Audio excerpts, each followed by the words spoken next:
Chapter 7. Organized Planning, the Crystallization of Desire into Action. The sixth step toward riches. You've learned that everything man creates or acquires begins in the form of desire. The desire is taken on the first lap of its journey from the abstract to the concrete, into the workshop of the imagination, where plans for its transition are created and organized. In Chapter 2, you were instructed to take 6 definite practical steps as your first move in translating the desire for money into its monetary equivalent. One of these steps is the formation of a definite practical plan or plans through which this transformation may be made. You'll now be instructed on how to build plans which will be practical. A. Ally yourself with a group of as many people as you may need for the creation and carrying out of your plan or plans. For the accumulation of money-making, use the mastermind principles described in a later chapter. Compliance with this instruction is absolutely essential. Do not neglect it. B. Before forming your mastermind alliance, decide what advantages and benefits you may offer the individual members of your group in return for their cooperation. No one will work indefinitely without some form of compensation. No intelligent person will either request or expect another to work without adequate compensation, although this may not always be in the form of money. C. Arrange to meet with the members of your mastermind group at least twice a week, and more often if possible, until you have jointly perfected the necessary plan or plans for the accumulation of money. D. Maintain perfect harmony between yourself and every member of your mastermind group. If you fail to carry out this instruction to the letter, you may expect to meet with failure. The mastermind principle cannot obtain where perfect harmony does not prevail. Keep in mind these facts. First, you are engaged in an undertaking of major importance to you. To be sure of success, you must have plans which are faultless.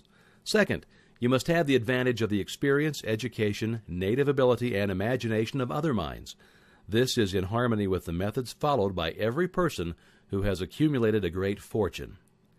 No individual has sufficient experience, education, native ability, and knowledge to ensure the accumulation of a great fortune without the cooperation of other people. Every plan you adopt in your endeavor to accumulate wealth should be the joint creation of yourself and every other member of your mastermind group. You may originate your own plans either in whole or in part, but see that those plans are checked and approved by the members of your mastermind alliance. If the first plan which you adopt does not work successfully, replace it with a new plan. If that one fails to work, replace it, in turn with still another, and so on, until you find a plan which does work. Right here is the point at which the majority of men meet with failure, because of their lack of persistence in creating new plans to take the place of those which fail. The most intelligent man living cannot succeed in accumulating money nor in any other undertaking without plans which are practical and workable. Just keep this fact in mind, and remember when your plans fail that temporary defeat is not permanent failure. It may only mean that your plans have not been sound.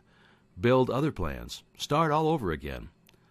Thomas Edison failed 10,000 times before he perfected the incandescent electric light bulb.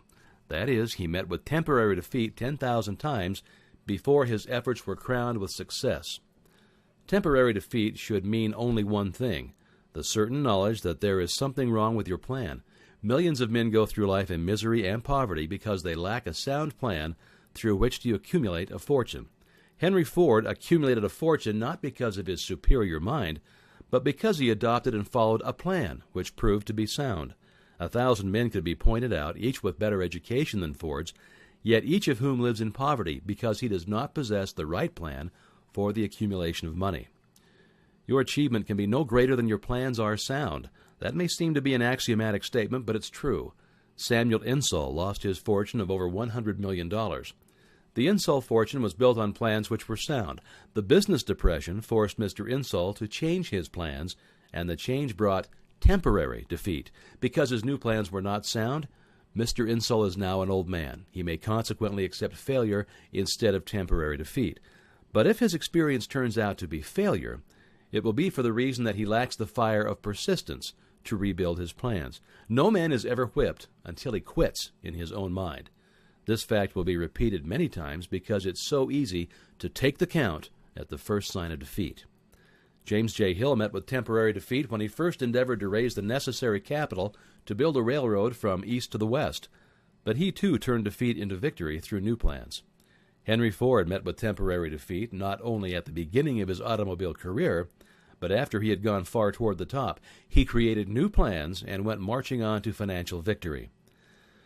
We see men who have accumulated great fortunes, but we often recognize only their triumph, overlooking the temporary defeats which they had to surmount before arriving. No follower of this philosophy can reasonably expect to accumulate a fortune without experiencing temporary defeat.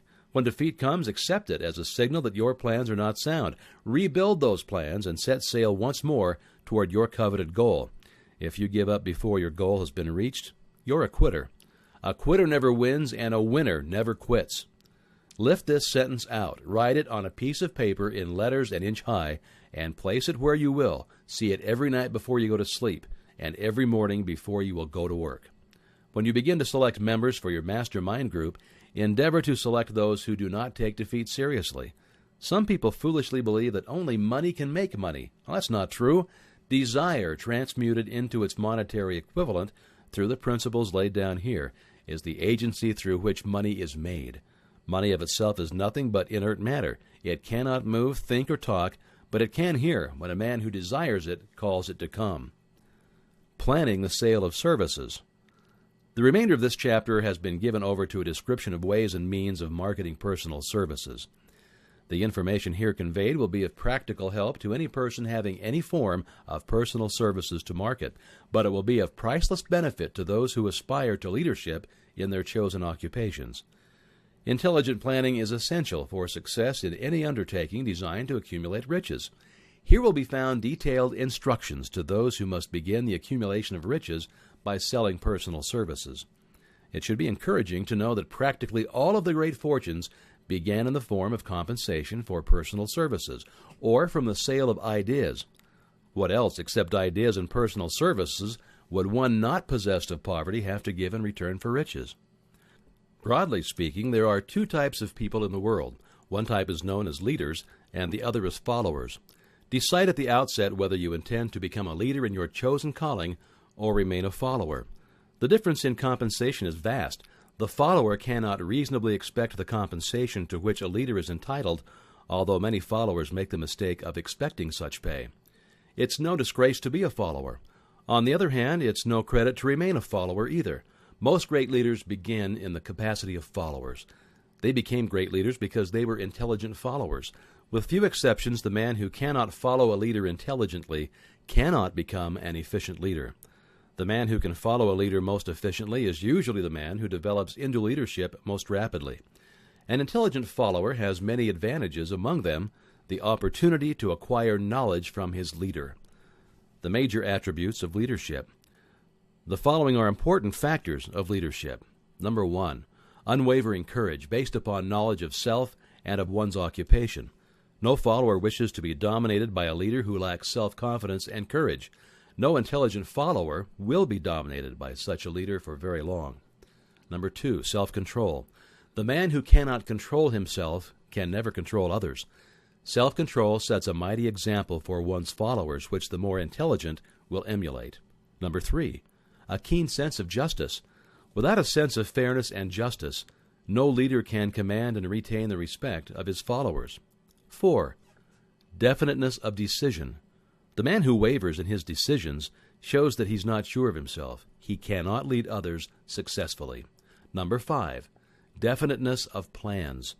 The successful leader must plan his work and work his plan.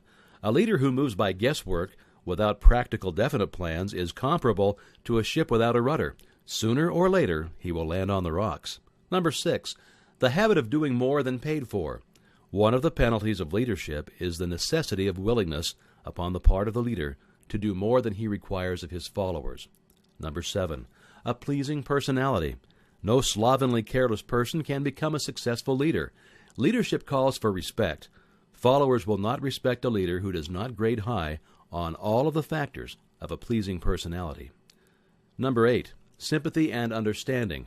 The successful leader must be in sympathy with his followers. Moreover, he must understand them and their problems. Number 9, mastery of detail.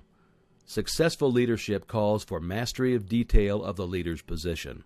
Number 10, willingness to assume full responsibility. The successful leader must be willing to assume responsibility for the mistakes and the shortcomings of his followers. If he tries to shift this responsibility, he will not remain the leader. If one of his followers makes a mistake and shows himself incompetent, the leader must consider that it is he who has failed. Number 11, cooperation. The successful leader must understand and apply the principle of cooperative effort and be able to induce his followers to do the same. Leadership calls for power, and power calls for cooperation. There are two forms of leadership. The first, and by far the most effective, is leadership by consent of and with the sympathy of the followers. The second is leadership by force without the consent and sympathy of the followers. History is filled with evidences that leadership by force cannot endure. The downfall and disappearance of dictators and kings is significant. It means that people will not follow forced leadership indefinitely. The world has just entered a new era of relationships between leaders and followers, which is very clearly calling for new leaders and a new brand of leadership in business and in industry. Those who belong to the old school of leadership by force must acquire an understanding of the new brand of leadership, cooperation, or be relegated to the rank and file of the followers. There is no other way out for them. The relationship of employer and employee, or of leader and follower, in the future will be one of mutual cooperation based upon an equitable division of the profits of business. In the future, the relationship of employer and employee will be more like a partnership than it has been in the past. Napoleon, Kaiser Wilhelm of Germany, the Tsar of Russia, and the King of Spain were examples of leadership by force. Their leadership passed. Without much difficulty, one might point to the prototypes of these ex-leaders among the business, financial, and labor leaders of America who have been dethroned or slated to go. Leadership by consent of the followers is the only brand which can endure. Men may follow the forced leadership temporarily, but they will not do so willingly. The new brand of leadership will embrace the 11 factors of leadership described in this chapter, as well as some other factors. The man who makes these the basis of his leadership will find abundant opportunity to lead in any walk of life. The Depression was prolonged largely because the world lacked leadership of the new brand. At the end of the Depression, the demand for leaders who are competent to apply the new methods of leadership has greatly exceeded the supply.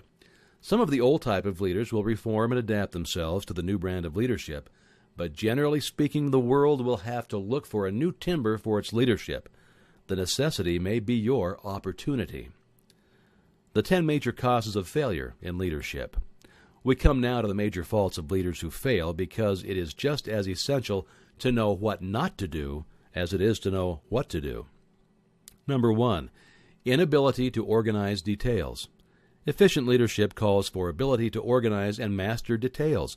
No genuine leader is ever too busy to do anything which may be required of him in his capacity as a leader. When a man, whether he's a leader or follower, admits that he's too busy to change his plans or to give attention to any emergency, he admits his inefficiency. The successful leader must be the master of all details connected with his position. That means, of course, that he must acquire the habit of relegating details to capable lieutenants. Number 2, unwillingness to render humble service. Truly great leaders are willing, when occasion demands, to perform any sort of labor which they would ask another to perform. The greatest among ye shall be the servant of all, is a truth which all able leaders observe and respect. Number 3, expectation of pay for what they know instead of what they do with that which they know. The world does not pay men for that which they know. It pays them for what they do or what they induce others to do. Number 4, fear of competition from followers. The leader who fears that one of his followers may take his position is practically sure to realize that fear sooner or later. The able leader trains understudies to